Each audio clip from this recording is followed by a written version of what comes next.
बेटा आज का जो हमारा जो नेक्स्ट लेक्चर है, जो आज हम सेकंड लेक्चर के लिए टॉपिक डिस्कस करने लगे हैं, वो टॉपिक आपके सामने है। ये सबसे मेन टॉपिक है इस चैप्टर के। आप ये समझ लें कि इस पूरे चैप्टर में, इस पूरे चैप्टर का जो हार्ट है वो ये टॉपिक है। एक हम टॉपिक डिस्कस करेंगे पर्सियन एंड एक्यूरेसी। इसमें पर्सियन और एक्यूरेसी के अंदर हम सारे असेसमेंट के केसेस भी देखेंगे, जो कि एडिशन एंड सब्ट्रैक्शन का भी है, मल्टीप्लिकेशन एंड डिवीजन का भी है, पावर फैक्टर का भी है। वो सारे केसेस हैं, वो भी हम डिस्कस करेंगे। और उसके साथ ही सबसे मेन फैक्टर जो है वो डिमेंशंस के, डिमेंशंस क्या होती हैं, आप इसको फाइंड आउट कैसे कर सकते हैं। याद रखना, डिमेंशंस में से लाजमी एमसीक्यू आ जाता है और बहुत ही इंपॉर्टेंट समझा जाता है एंट्री टेस्ट के पॉइंट ऑफ व्यू से। तो आपने मैक्सिमम इसकी प्रैक्टिस भी करनी है और बहुत अच्छी तरह से आज के लेक्चर को आपने समझना है। अब हम डिस्कस करते हैं पर्सियन को, कि पर्सियन क्या होती है। ये भी एक इंपॉर्टेंट टॉपिक्स में से है, पर्सियन एंड एक्यूरेसी। मैंने आपको पहले भी डिस्कस किया है कि पर्सियन भी एक इंपॉर्टेंट टॉपिक में से कंसिडर किया जाता है। पर्सियन क्या है? पर्सियन के लिए हम वर्ड यूज करते हैं लेस पर्सियन और एब्सोल्यूट अनसर्टेनिटी। पहला आप तो माइंड में ये चीज़ रखें, कई बच्चे इसको रट्टा लगाते हैं। पर्सियन का मतलब ये होता है एक ऐसी वैल्यू जो कम से कम है, मीन्स के जिसका लीस्ट काउंट कम है। आप लीस्ट काउंट का वर्ड यूज कर लें या आप एब्सोल्यूट अनसर्टेनिटी का वर्ड यूज कर लें, दोनों का मतलब ही सेम है। तो प्रिसाइज वैल्यू को हम, एक ऐसी वैल्यू को हम कहते हैं पर्सियन जिसकी कम से कम वैल्यू हो, उसका लीस्ट काउंट भी कम हो, लीस्ट काउंट कह लें या एब्सोल्यूट अनसर्टेनिटी कह लें, एक ही बात है। तो हर वो वैल्यू जिसका लीस्ट काउंट कम से कम है, दैट इज प्रिसाइज वैल्यू, उसको आप पर्सियन कहते हैं कि वो पर्सियन होती है, प्रिसाइज वैल्यू होती है। हम एक एमसीक्यू से डिस्कस करते हैं, which of the following is more precise, कि इन सब में ज्यादा प्रिसाइज क्या है या ज्यादा मोर प्रिसाइज किसको आप बोलेंगे। तो मैंने पहले ही आपको बता दें, जो छोटी वैल्यू देखो, अल्फा ऑप्शन आपके पास वर्नियर कैलिपर, बीटा ऑप्शन है स्क्रू गेज, चार्ली ऑप्शन है मीटर रॉड और डेल्टा ऑप्शन ऑल। अब आपको चेक करना पड़ेगा सबके लीस्ट काउंट कितने हैं। जो जिसके जितने लीस्ट काउंट, आप जिसका लीस्ट काउंट सबसे कम होगा, आप यही कहेंगे वो मोर प्रिसाइज वैल्यू होगी। तो अगर आप वर्नियर कैलिपर की बात करते हैं, वर्नियर कैलिपर की वैल्यू आपके पास होती है 0.1 मिलीमीटर। वर्नियर कैलिपर का लीस्ट काउंट है 0.1 मिलीमीटर। स्क्रू गेज का लीस्ट काउंट कितना होता है? 0.01 मिलीमीटर। इसी तरह से मीटर रॉड का जो लीस्ट काउंट है वो 1 मिलीमीटर होता है। अब आप खुद अंदाजा लगाएं, खुद देखें इन सब में सबसे छोटी वैल्यू कौन सी है, किसका लीस्ट काउंट कम है? वो स्क्रू गेज का है। तो स्क्रू गेज जो है वो इस केस में इसका राइट ऑप्शन होगा कि सबसे ज्यादा प्रिसाइज वैल्यू जो है वो स्क्रू गेज की है। सबसे ज्यादा कम, जो कम लीस्ट काउंट है, जिसकी कम वैल्यू है, वो स्क्रू गेज की है। तो इस तरह से आप ऐसे एमसीक्यू को आपने ऐसे चेक करना है। उसके बाद देखिए एक्यूरेसी। एक्यूरेसी के लिए आप वर्ड यूज करते हैं परसेंटेज अनसर्टेनिटी और लेस फ्रैक्शन परसेंटेज। मतलब एक्यूरेसी, अक्सर बच्चे कहते हैं कि सर पर्सियन में और एक्यूरेसी में फ़र्क है। भाई पर्सियन सिर्फ लीस्ट काउंट है या एब्सोल्यूट अनसर्टेनिटी जिसको आप कहते हो आसान वर्ड में। जो एक्यूरेसी आपके पास वो परसेंटेज है, वो परसेंटेज पे डिपेंड करती है, परसेंटेज के अलावा डिपेंड नहीं करती। उसके बाद आपने क्या करना है, पहले तो आपको ये पता होना चाहिए कि ये परसेंटेज पे डिपेंड करती है, ये परसेंटेज पे डिपेंड नहीं करती। इसका लेना देना हमेशा परसेंटेज के ऊपर होता है। अब आपने परसेंटेज कैसे निकालनी होती है उसका फार्मूला भी मैं यहाँ पे लिख देता हूँ। परसेंटेज का फार्मूला होता है कि लीस्ट काउंट को आप डिवाइड कर दें मेजरिंग वैल्यू से। जो भी आपके पास मेजरिंग वैल्यू है जो आप फाइंड आउट करना चाहते हैं, उसको मल्टीप्लाई करवा दें 100 से। ये परसेंटेज अनसर्टेनिटी निकालने का फार्मूला है। अगर आपने कभी भी परसेंटेज अनसर्टेनिटी निकालनी है तो ये फार्मूला आपने यूज़ करना है, least count divided by measuring value multiply by 100। Least count को मेजरिंग वैल्यू पे डिवाइड करें और 100 से मल्टीप्लाई करवा दें। ये परसेंटेज अनसर्टेनिटी निकालने का फार्मूला। अब देखो एक एमसीक्यू से हम चेक करते हैं। मैंने आपको 2-3 मेन बातें बताई। एक्यूरेसी परसेंटेज पे डिपेंड नहीं करती, कम से कम लीस्ट काउंट होता है। पर्सियन जो है वो, जो पर्सियन है वो परसेंटेज पे डिपेंड नहीं करती, वो कम से कम वैल्यू होती है। एक्यूरेसी जो है वो परसेंटेज के ऊपर डिपेंड करती है, ठीक है। और परसेंटेज निकालने का फार्मूला भी आपको बता दिया। अब चेक करो, अब हम ना इसके असेसमेंट केसेस को डिस्कस करते हैं। असेसमेंट केसेस आपके पास कौन से होंगे? Assessment of total uncertainty in final test, ये बड़ा इंपॉर्टेंट है। इसकी कुछ असेसमेंट के रूल्स या पॉइंट्स। पहला इसका रूल है addition and subtraction. Addition and subtraction में आपने क्या करना है, ये एडिशन एंड सब्ट्रैक्शन को आप किस तरह लेके चलते हैं। मतलब आप समझ लो कि आपके पास कोई एक रीडिंग आ गई, वो एडिशन की भी हो सकती है, सब्ट्रैक्शन की भी हो सकती है। हाउ टू सॉल्व इट, आप उसको कैसे सॉल्व करेंगे। इसका शॉर्ट शॉर्टकट जो मैंने इसका की पॉइंट जो शॉर्टकट बनाया हुआ है वो ये है कि एब्सोल्यूट अनसर्टेनिटीज आर एडेड। कभी भी आपके पास एडिशन या सब्ट्रैक्शन का केस है उसमें आपने हमेशा लीस्ट काउंट को ऐड करवा देना है। और आसान करके बताता हूं, अगर कोई ऐसी कैलकुलेशन है जो प्लस वाली है या माइनस वाली है, आपने लीस्ट काउंट को बस क्या करवा देना बच्चों, ऐड करवा देना। एग्जाम्पल देखो, ये x1 एक डिस्प्लेसमेंट है, ये उसकी वैल्यू है, ये x2 एक डिस्प्लेसमेंट है, ये उसकी वैल्यू। वो कह रहा है कि आप x निकालो, डिस्प्लेसमेंट निकालो। अब डिस्प्लेसमेंट निकालो, ऑप्शन आपके पास होंगे, मैं आपको सॉल्व करने का मेथड बता रहा हूँ। देखो आप x की वैल्यू कैसे निकालोगे, जाहिर है आप x2 माइनस x1 वाला फॉर्मूला यूज करेंगे, क्योंकि जब भी आपने डिस्प्लेसमेंट निकालना x2 में से आप x1 माइनस करेंगे। अब देखो 20.5 में से आप 10.5 को माइनस करें, अगर 20.5 में से आप 10.5 को माइनस करते हैं तो आपके पास इसकी वैल्यू 10 आ जाती है। इसका मतलब मेरे पास x की वैल्यू होगी 10, आगे लिखना प्लस माइनस क्योंकि आगे प्लस माइनस है। अब बच्चे क्या करते हैं, इसमें से इसको माइनस करने की कोशिश करते हैं, जो कि गलत है। ये वाला जो हिस्सा ना, ये 0.1 या 0.2, यही तो आपके पास लीस्ट काउंट है, इसको आप लीस्ट काउंट कहते हैं या एब्सोल्यूट अनसर्टेनिटी कहते हैं। यही तो आपके पास वैल्यूज है लीस्ट काउंट की, एब्सोल्यूट अनसर्टेनिटी। आपने क्या करना है, इन दोनों को ऐड कर देना है। 0.2 को 0.1 में आप ऐड करें, जब 0.2 और 0.1 ऐड होंगे तो ये आपने इनको सब्ट्रैक्ट नहीं करना। यही मैंने की पॉइंट लिखा हुआ है यहाँ पे, एब्सोल्यूट अनसर्टेनिटीज आर एडेड, कि प्लस में या माइनस में एब्सोल्यूट अनसर्टेनिटीज को ऐड करना है। ये जब आप इसको ऐड करेंगे तो ये आपके पास बन जाएगा 0.3 सेंटीमीटर। तो इस केस में डिस्प्लेसमेंट का ये राइट ऑप्शन होगा 0.3 सेंटीमीटर। अब बेटे हमने सेकंड रूल को डिस्कस करना है, मल्टीप्लिकेशन एंड डिवीजन, के मल्टीप्लिकेशन और डिवीजन के केस में क्या होता है। मतलब पहले तो हमने डिस्कस किया ना कि एडिशन और सब्ट्रैक्शन में क्या होगा, अब हम डिस्कस कर रहे हैं कि मल्टीप्लिकेशन और डिवीजन में क्या होता है। अगर कभी भी आपके पास कोई ऐसी वैल्यू आ जाए जहाँ पे मल्टीप्लिकेशन और डिवीजन आ रही हो, जैसे सपोज कर लो, पहले इसका एक सिंपल आपको मैं की पॉइंट ऐड करवा देता हूँ। अगर मल्टीप्लिकेशन और डिवीजन की बात आएगी तो परसेंटेज अनसर्टेनिटीज आर एडेड। हमेशा याद रखो, अगर कभी भी मल्टीप्लिकेशन और डिवीजन की बात होगी तो परसेंटेज अनसर्टेनिटीज को ऐड करना है। एडिशन और सब्ट्रैक्शन में हम अनसर्टेनिटीज को ऐड करते थे, मल्टीप्लिकेशन और डिवीजन में हम परसेंटेज अनसर्टेनिटीज को ऐड करेंगे। जैसे अगर मैं कहता हूं कि मेरे पास पोटेंशियल की वैल्यू है 5.2 प्लस माइनस 0.1 वोल्ट, करंट की वैल्यू है 0.84 प्लस माइनस 0.05 एम्पियर, रेजिस्टेंस निकाल लो। अब मैंने आपको ये पूरा सॉल्व करके बताया कि रेजिस्टेंस कैसे निकालेंगे। अगर मुझे ये वैल्यूज ना दी होती, ये वाली वैल्यूज ना होती, तो मैं रेजिस्टेंस को आसानी से निकाल लेता, वो R = V/I फार्मूला लगाता, आंसर आ जाता। तो बहुत सिंपल था कि R = V/I आप अप्लाई करते हो, ये चिकू करवा लेते इसको। लेकिन R = V/I तब लगाते ना आप, ये दो वैल्यूज का क्या करेंगे। तो चूंकि मुझे पता है कि फार्मूला R = V/I है और ये मल्टीप्लिकेशन और डिवीजन का केस है, इसी वजह से परसेंटेज अनसर्टेनिटी इन V, चूंकि मैंने पहले हिंट लिखवाया आपको कि पहले आपने इन दोनों की परसेंटेज निकालनी, रेजिस्टेंस तो बाद में निकालेंगे हम। जब आप V की परसेंटेज निकालेंगे तो फार्मूला होता है least count divided by measuring value multiply by 100। तो परसेंटेज अनसर्टेनिटी जब आप V की निकालेंगे तो देखो V का ये लीस्ट काउंट होता है, ये वाला हिस्सा लीस्ट काउंट है 0.1, मेजरिंग वैल्यू है 5.2, मैंने लिखा देखो 0.1 डिवाइडेड बाय 5.2 मल्टीप्लाई किससे करवाएंगे आप 100 से, तो ये कितनी आ रही है आपके पास 2%। इसी तरह से आपने करंट की निकालनी है परसेंटेज अनसर्टेनिटी। जब आप करंट की निकालोगे तो 0.84 भी है, 0.05 भी है, तो यही वाला फार्मूला, ये लीस्ट काउंट है, ये मेजरिंग वैल्यू है, लीस्ट काउंट को आप मेजरिंग वैल्यू पे डिवाइड करेंगे और 100 से मल्टीप्लाई करवा देंगे। देखो लीस्ट काउंट आपके पास 0.05, मेजरिंग वैल्यू है 0.84, मल्टीप्लाई किससे करवाओगे आप 100 से। ये करंट की परसेंटेज की वैल्यू आ गई आपके पास 6%। इसका मतलब आपके पास V की वैल्यू भी परसेंटेज अनसर्टेनिटी की आ गई, आपके पास I की वैल्यू भी परसेंटेज अनसर्टेनिटी की आ गई। अब आपके पास ये दोनों वैल्यूज मौजूद हैं। अब आपने क्या करना है, जब आप रेजिस्टेंस निकालेंगे, रेजिस्टेंस का फार्मूला है V/I। इसका मतलब V की वैल्यू मेरे पास 5.2 और I की वैल्यू मेरे पास 0.8, तो 5.2 को आप 0.8 पे डिवाइड करेंगे, यहाँ पे यही होगा 5.2 डिवाइडेड बाय 0.8, तो मेरे पास रेजिस्टेंस का आंसर आ गया 6.19। ये तो सिंपल बात है, मैंने डिवाइड किया, सिंपल सी ये इसकी लॉजिक है। लेकिन आंसर, पूरा आंसर क्या होगा, रेजिस्टेंस इज 6.19, आगे मैंने लिखा प्लस माइनस, क्यों, क्योंकि दोनों की परसेंटेज अनसर्टेनिटीज को ऐड करवाना है।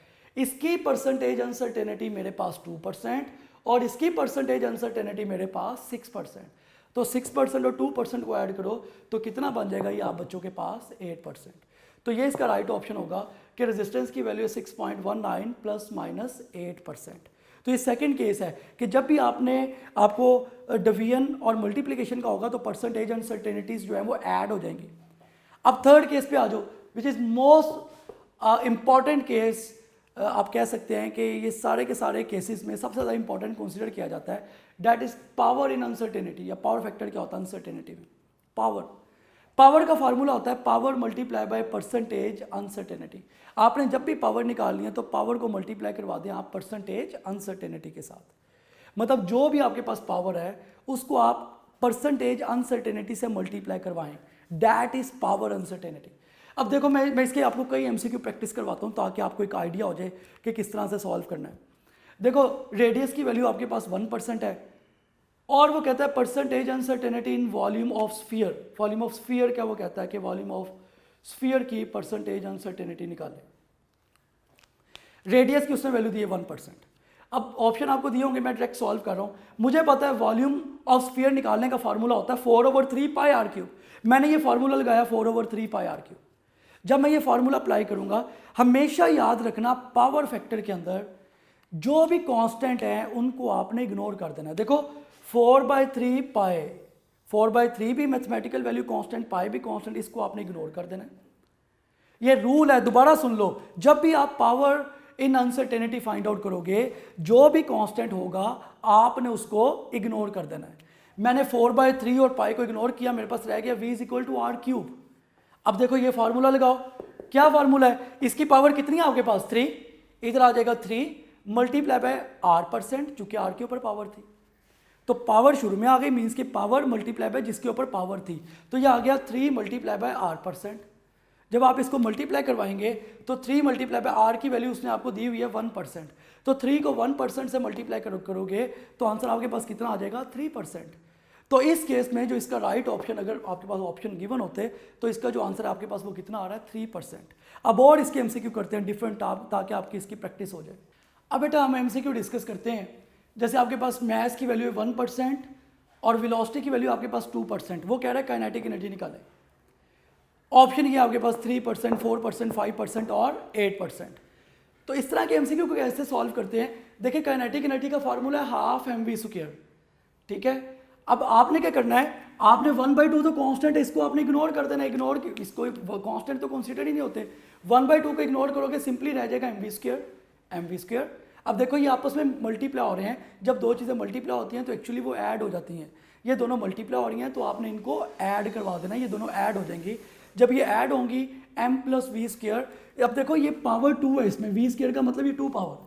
अगर ये v² है तो आप इसको, मैंने आपको पहले ही बताया पावर रूल ही है कि पावर शुरू में आती है और साथ में आप मल्टीप्लाई करवा देते हैं।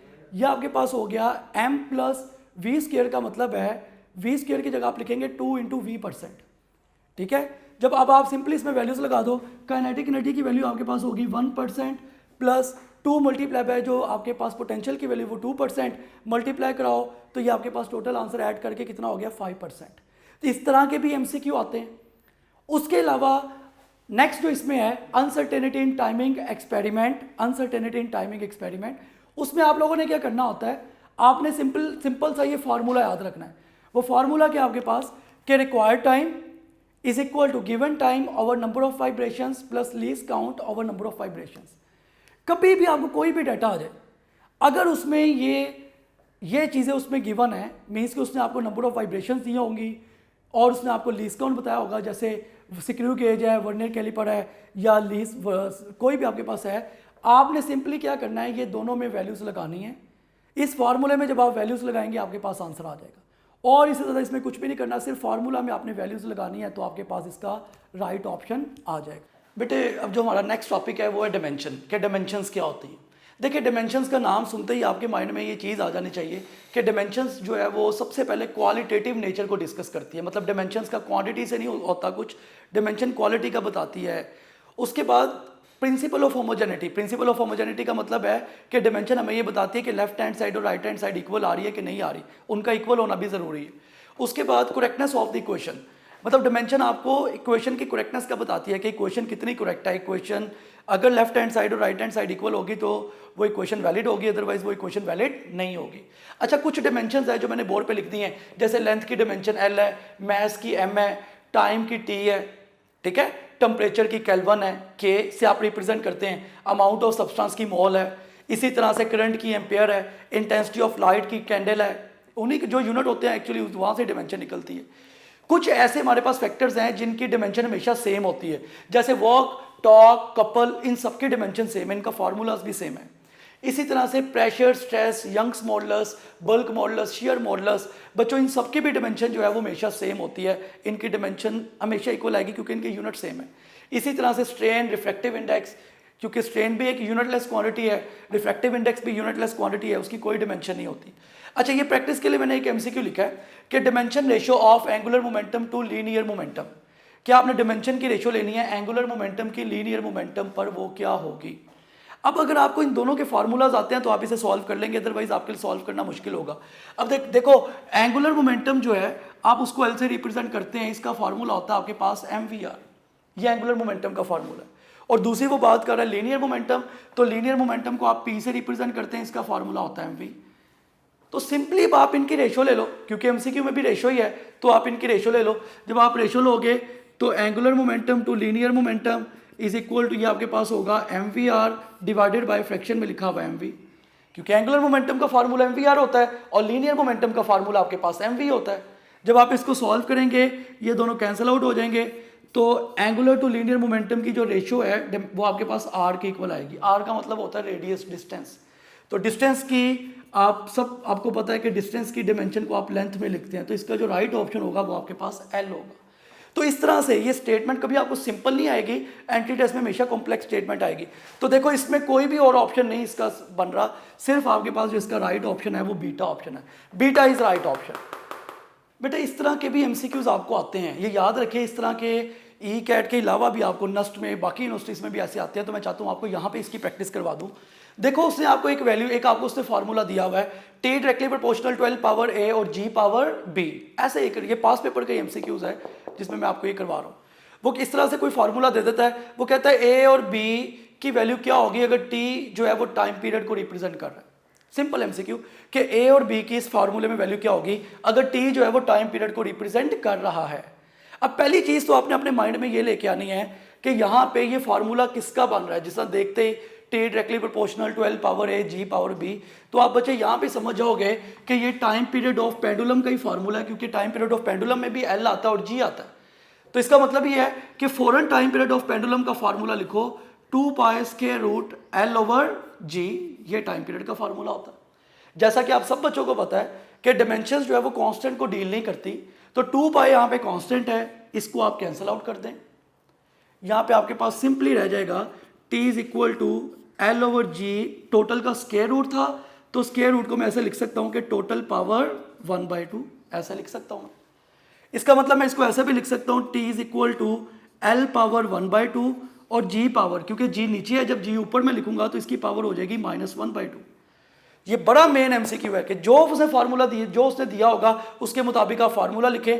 देखो मैंने ये फार्मूला लिखा तो एल पावर 1/2 आ गई, जी पावर -1/2 आ गई। अब देखो एल के ऊपर क्या लिखा हुआ था बच्चों, ए, इसका मतलब ए की वैल्यू होगी मेरे पास 1/2 और जी के ऊपर क्या लिखा हुआ था, बी, जी की वैल्यू क्या होगी मेरे पास -1/2।